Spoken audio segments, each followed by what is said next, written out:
Bom dia para você que está acordando agora, começando a sua manhã de domingo aí com a gente na telinha da Band. Seja muito bem-vindo, chega mais. E olha, hoje o nosso programa está para lá de interessante. Vamos falar sobre o livro de Daniel. Um livro que, apesar de muito antigo, tem reflexões muito atuais para a gente. Vamos conversar sobre fé, sobre política, sobre moralidade e muitos outros assuntos. Você não pode perder. E como vamos falar sobre o livro de Daniel, um livro profético, eu não poderia deixar de dar esse presente aqui para você. Essa revista aqui fala sobre as profecias de Daniel e vai contar para você qual a relação que as profecias de Daniel têm a ver com o nosso futuro. Olha que interessante. Então, aponte a câmera do seu celular para esse QR Code que está aparecendo aqui na tela da sua TV e a nossa equipe, com muito carinho, vai atender você. Manda eu quero, hein? E olha, só para os 20 primeiros que mandarem eu quero. Então, corre lá. Coloca aí os seus dados aí no link, seu endereço, que você vai receber a revista aí na porta da sua casa. Que maravilha, né? E a gente começa o programa de hoje apresentando aqui os nossos convidados que retornam ao programa, né? Em mais uma temporada. Temos aqui o pastor Juscelino dos Santos, sempre conosco. Pastor, muito obrigada, né? Mais uma vez, por nos dar aqui a alegria, o privilégio aí da sua presença. Eu que agradeço, Jordana. Bom dia. A você de casa também. Hoje será lindo também o nosso tema, então fique bem ligado. E para enriquecer a nossa conversa, nós não poderíamos deixar de receber aqui o pastor Roberto Ruéfero. Amigo, seja muito bem-vindo mais uma vez aqui ao nosso programa. Muito obrigado, Jordana. Para mim é um prazer estar aqui. Aliás, a gente já está se acostumando a estar aqui, né, Jordana? Pelas manhãs de domingo, com você que está em casa. Nós vamos ter um programa bem legal hoje, falando sobre profecias. Então não sai daí, que a gente vai ter um programa abençoado. Exatamente. Olha, o nosso cenário também está decorado aqui. Temos aqui a estátua, né, que aparece ali no livro de Daniel. A pedra que destrói a estátua também. E você vai entender um pouquinho mais ao longo dos programas, né? São vários programas que trazem essa temática. Qual o significado aí da nossa decoração também aqui do nosso programa.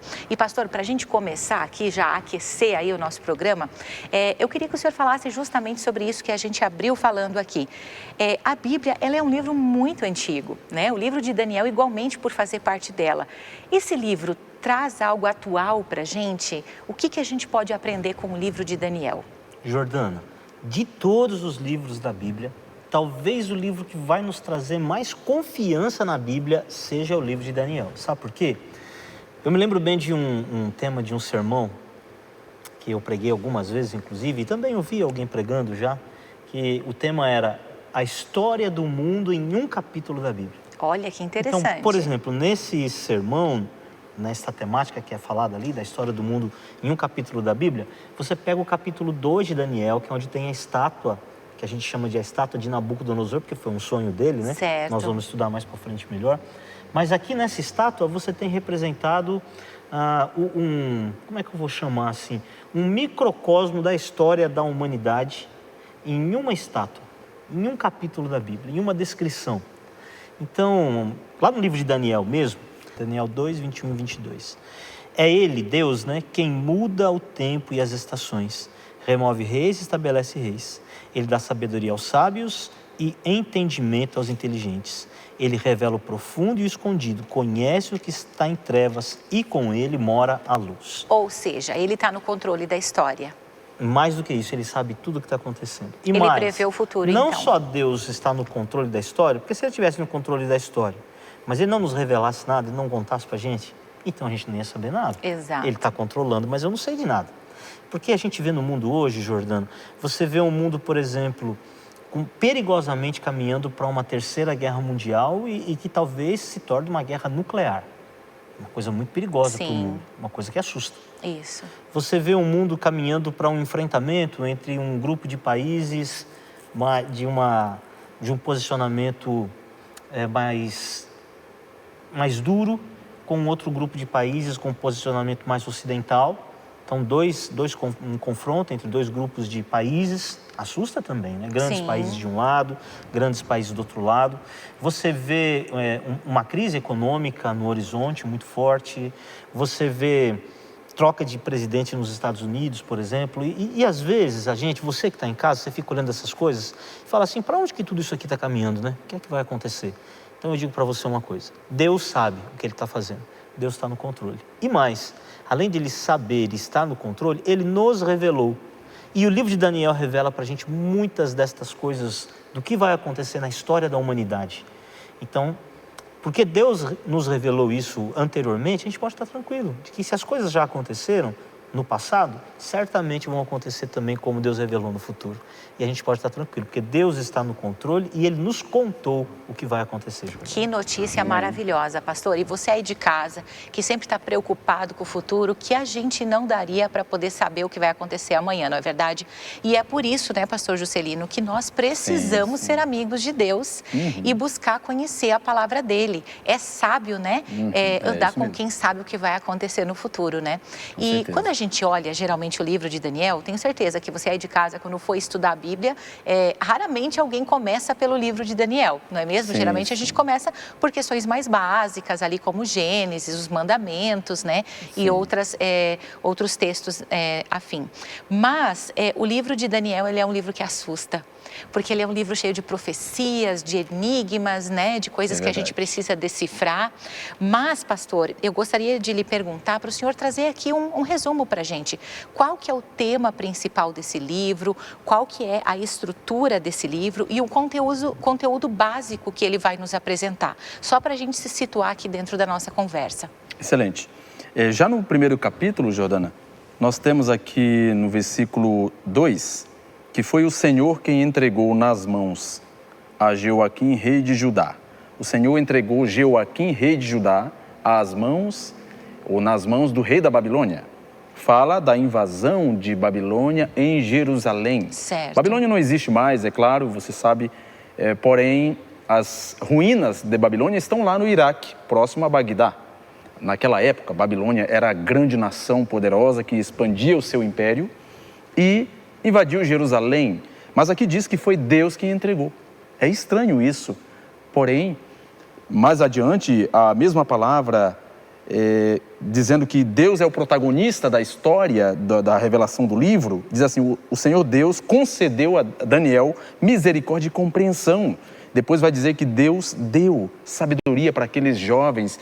Eu estou falando aqui, para lhe situar, já no começo do livro de Daniel, nós temos a invasão de Jerusalém, no ano 605 a.C., e jovens que são enviados ou levados para o cativeiro. Né? Inclusive, um desses jovens é o autor do livro que a gente está estudando aqui, né, pastor? Exatamente. Então, em síntese, você tem a soberania de Deus como tema principal, ou seja, Deus está acima das nações. Você está assustado com os desdobramentos atuais? Lembre-se, o livro de Daniel traz esperança, é o livro da esperança. Por quê? Deus está no controle, Deus é soberano, Ele remove reis e estabelece reis, como o pastor Roéfro lembrou há pouco. E aí, em resumo, é o seguinte, são 12 capítulos em Daniel. Do primeiro capítulo até o sexto, os primeiros 6 capítulos, você tem muita história, a história do cativeiro e a fidelidade dos jovens. O Deus que cuida de questões internacionais e do universo e tudo mais, é o Deus que também... É um Deus pessoal. É pessoal. E Ele cuida dos seus filhos. Veja, adolescentes, 4 adolescentes lá no cativeiro. Deus estava com eles.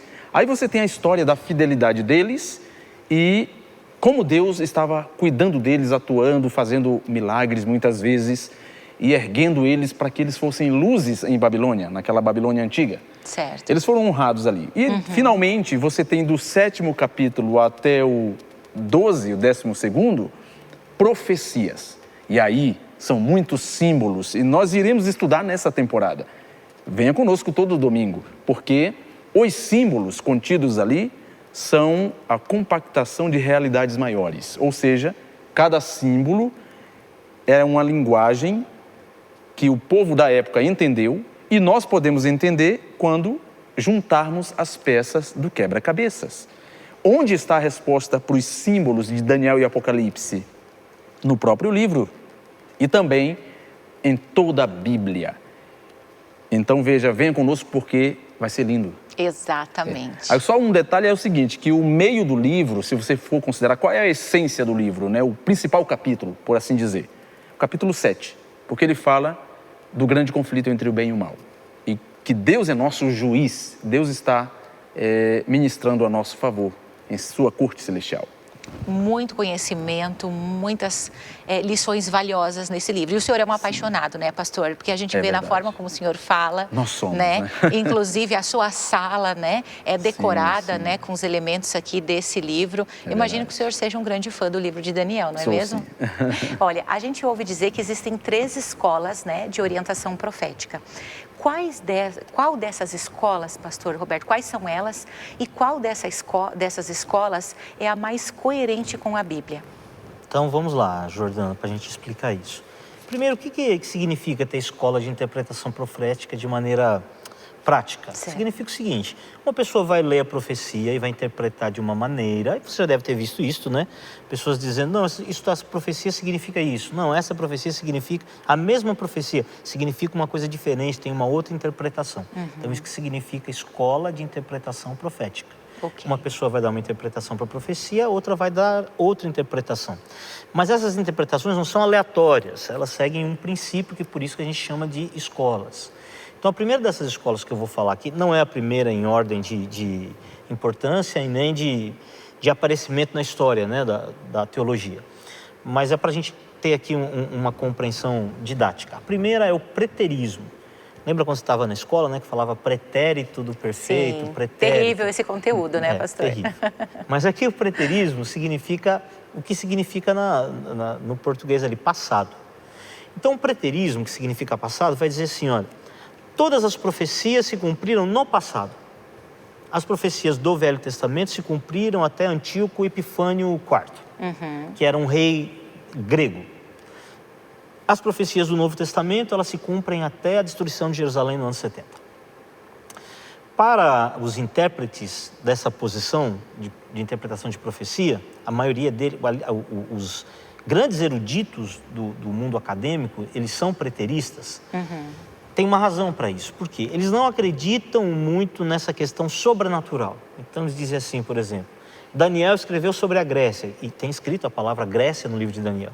Não, não é possível. Daniel não pode ter escrito sobre Grécia, porque ele não viveu na época da Grécia. Então isso aqui foi alguém depois de Daniel, que fingindo ser o profeta Daniel, escreveu isso aqui. Põe em dúvida, então, aqui o autor do livro. Exato. Para eles, não há nenhum problema nisso, mas eles tiram o elemento sobrenatural da profecia. Então, quando algumas interpretações de Daniel acabam caindo em Antíoco Epifânio IV, eles dizem assim, não, foi alguém lá do período de Antíoco Epifânio que escreveu isso aqui.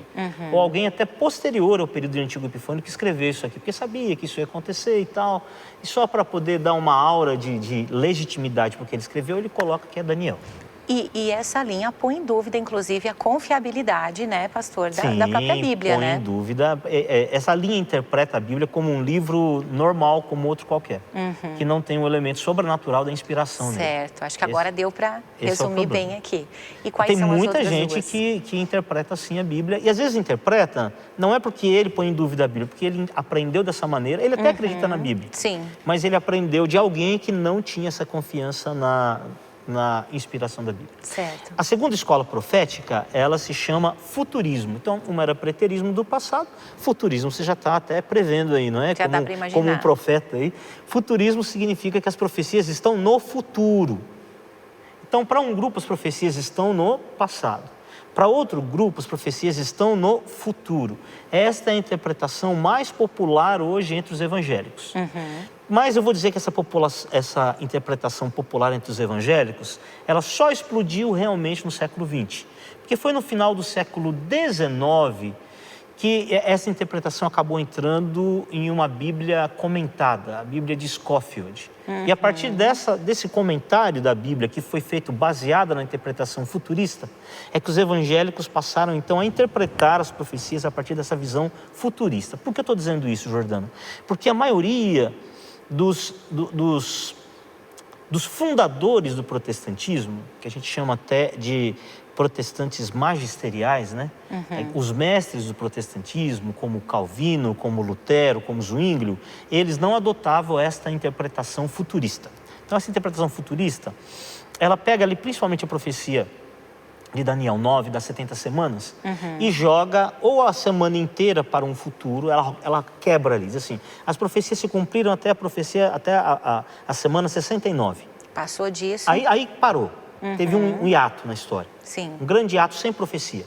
E as profecias vão voltar a se cumprir agora só no futuro, quando então vai voltar a se cumprir a última semana, a 70ª semana. Alguns dizem assim, a metade da 70ª semana, mas de qualquer forma, a grande parte das profecias escatológicas, quer dizer, que estão para o tempo do fim, elas não estão se cumprindo agora. Elas só vão se cumprir no futuro, quando essa 70ª semana começar. Certo. E aí temos mais uma. Temos mais uma, que é a interpretação historicista. Então, uma diz que está no passado, a outra diz que está no futuro, e a historicista diz que as profecias se cumprem ao longo da história. Então, tem profecia na época do profeta, tem profecia para depois do profeta, para logo depois, e ao longo de toda a história as profecias vão se cumprindo. E, para a gente ser coerente, a Bíblia ensina dessa maneira.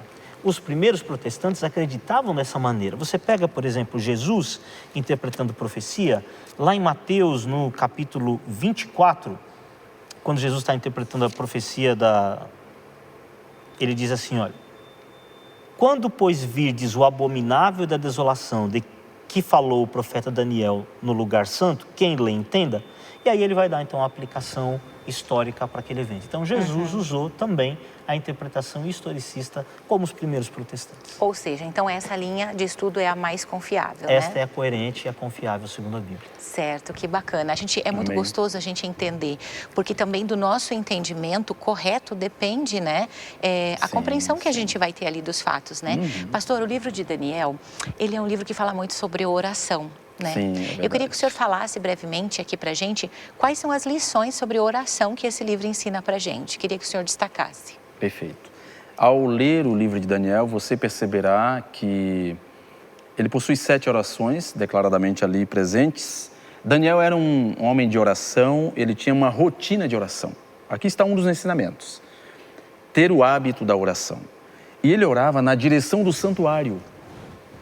Ele sempre lembrar-se-ia da promessa do Senhor, que quando o seu povo estivesse em cativeiro, em consequência de quebra de aliança com Deus, fossem ao cativeiro, se orassem na direção do santuário, o Senhor ouviria a oração e restauraria a cada um deles, né? Então, Daniel orava, e nós hoje que estamos também em Babilônia, só que no nosso caso, a Babilônia espiritual, porque o Apocalipse declara assim, chegou a nossa vez. A guerra espiritual continua. E o detalhe é que, quando oramos, podemos orar na direção do santuário celestial. A oração, ela é respondida porque Deus nos ama. O livro de Daniel, no capítulo 9, fala exatamente disso. Antes de clamarmos, ele responde. Ele já está trabalhando a nosso favor. E então, finalmente eu destacaria que a oração tem que ser sincera e humilde. E ela tem que nascer da minha comunhão com Deus. Daniel orava e ele reclamava as promessas de Deus. Senhor, o Senhor prometeu, está na tua palavra. E então ele colocava em sintonia com Deus a sua vida através da obediência. Portanto, a oração era um estilo de vida para ele. E ele, ao orar, mencionava as palavras do próprio Deus, que está nas Escrituras, enfatizando o foco em Deus, não simplesmente em si. O foco em glorificar a Deus. Senhor, responde conforme o teu plano, o teu grande plano de salvação, para que teu nome seja honrado. É bem assim que a gente faz quando ora, né, pastor? Eu acho que não, né? Nós focamos muito em nós, nossas necessidades, simplesmente, e buscamos menos o próprio Deus. Exato. Jesus nos ensinou isso, né? Buscar o Espírito Santo. E foi por ter a presença do Espírito Santo que Daniel se portou como se portou, teve forças para suportar a provação e teve inspiração para poder entender os planos de Deus. Essa é a oração principal que temos que fazer. Sim. Né? A vinda do Espírito Santo sobre nós. Muito bem. Agora, uma coisa que me chama muito a atenção, pastor Juscelino, o senhor falou do contexto conturbado, né, que Daniel vivia. Não é muito diferente do que nós vivemos hoje, né?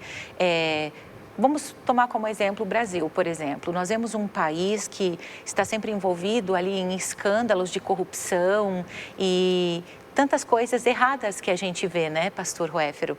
E eu queria que o senhor falasse para a gente um pouquinho nesse sentido, né? Qual que é a mensagem que o livro de Daniel traz para a gente? Qual que é a postura que nós devemos ter diante de todas essas situações, principalmente na política, a corrupção e tantas outras coisas que a gente vê de errado?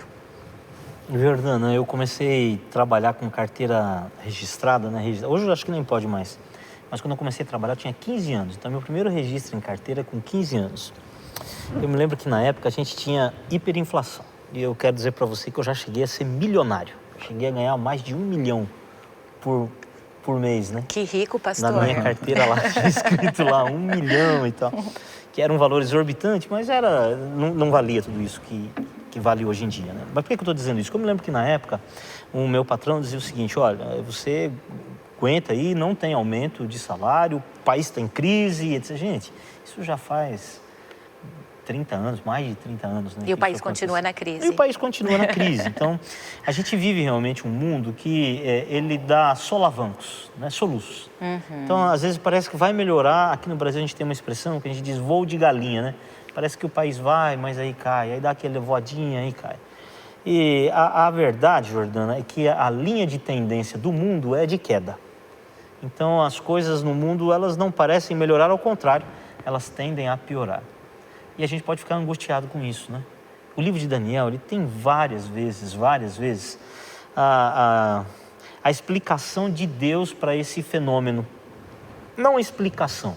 Deus não se preocupa muito da explicação, mas a solução de Deus para esse fenômeno. Por exemplo, Daniel, no capítulo 7, que o pastor Juscelino disse que é o capítulo central do livro, né, o mais importante, no finalzinho do capítulo diz assim, olha, aqui nesse capítulo há um momento em que há um perseguidor contra o povo de Deus. E é um chifre pequeno e ele persegue o povo de Deus, ele mata o povo de Deus, ele destrói o povo de Deus, mas o final do capítulo, e desse aqui é um exemplo do que acontece nos outros capítulos de Daniel, diz assim, olha, depois dessa perseguição, depois desses tempos difíceis, se assentará o tribunal para lhe tirar o domínio, para o destruir e o consumir até o fim. O reino, o domínio e a majestade dos reinos, debaixo de todo o céu, serão dados ao povo dos santos do Altíssimo.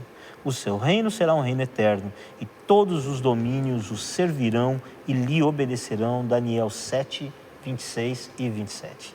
Qual é a solução de Deus? A solução de Deus é explicar, Jordana, para você que está em casa. A solução de Deus é que nós possamos entender que Deus está no controle. E embora hoje possa parecer que os maus dominam, que as coisas estão sem controle e que não vale a pena você ser fiel a Deus. Deus promete que no final os vencedores serão Ele e o seu povo. E que os ímpios terão o castigo merecido e eles serão destruídos e o bem vai vencer o mal. Essa é a grande lição. No final, o bem vai vencer o mal. Que notícia maravilhosa, pastor. A gente pode realmente ficar com o nosso coração em paz, não é mesmo? Sim, tendo podemos. a certeza que Deus vai nos trazer justiça. Não importa o que você aí de casa esteja passando, quem sabe quanto você já questionou a Deus. Será que o Senhor não está vendo o que está acontecendo nesse mundo, não é mesmo? Quantas vezes a gente se faz essa pergunta, será que Deus não vê? E o livro de Daniel nos traz esse consolo. Deus vê sim, Deus sabe, Deus ouve e Deus vê.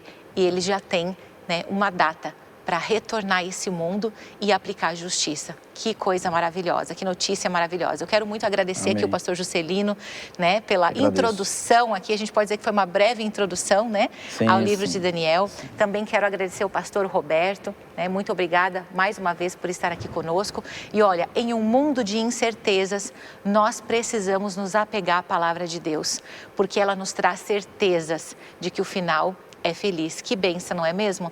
Eu quero agradecer mais uma vez a sua companhia e dizer, olha, não deixe de apontar a câmera do seu celular aqui para o QR Code que está aparecendo na tela, para você receber aí na sua casa. Digite Eu Quero e você vai receber esse presente aqui, a revista que fala sobre as profecias de Daniel, para você se aprofundar ainda mais sobre esse tema e saber qual é o futuro, o que o futuro reserva para você. Aponte a câmera aí para o QR Code e digite Eu Quero e a nossa equipe com muito carinho vai atender você. Um grande beijo e até o nosso próximo encontro. Até lá!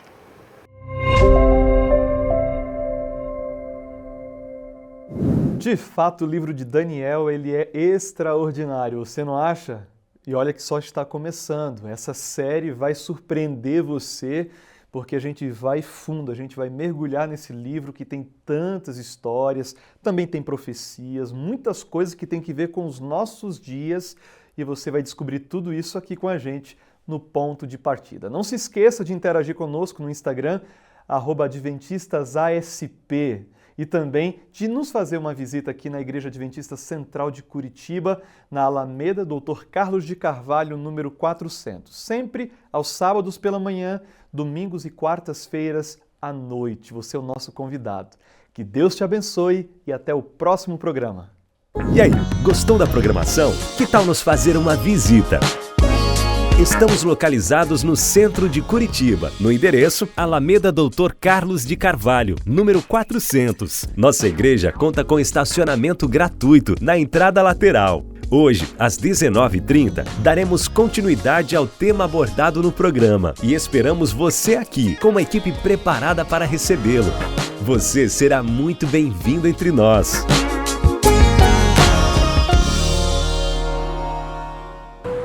Uma jornada começa pela escolha do caminho correto. Decidir ser ou não ser, eis a verdadeira questão. Se desde o primeiro raio de sol que desperta nossos sentidos, quando decidimos qual pé tocará o solo primeiro, se vou escovar os dentes,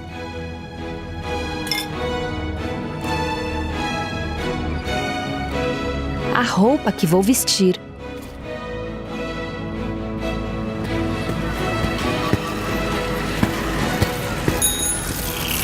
cada decisão, mesmo que relativamente pequena, ecoa de forma profunda e impacta aquilo que vou construir e alcançar amanhã.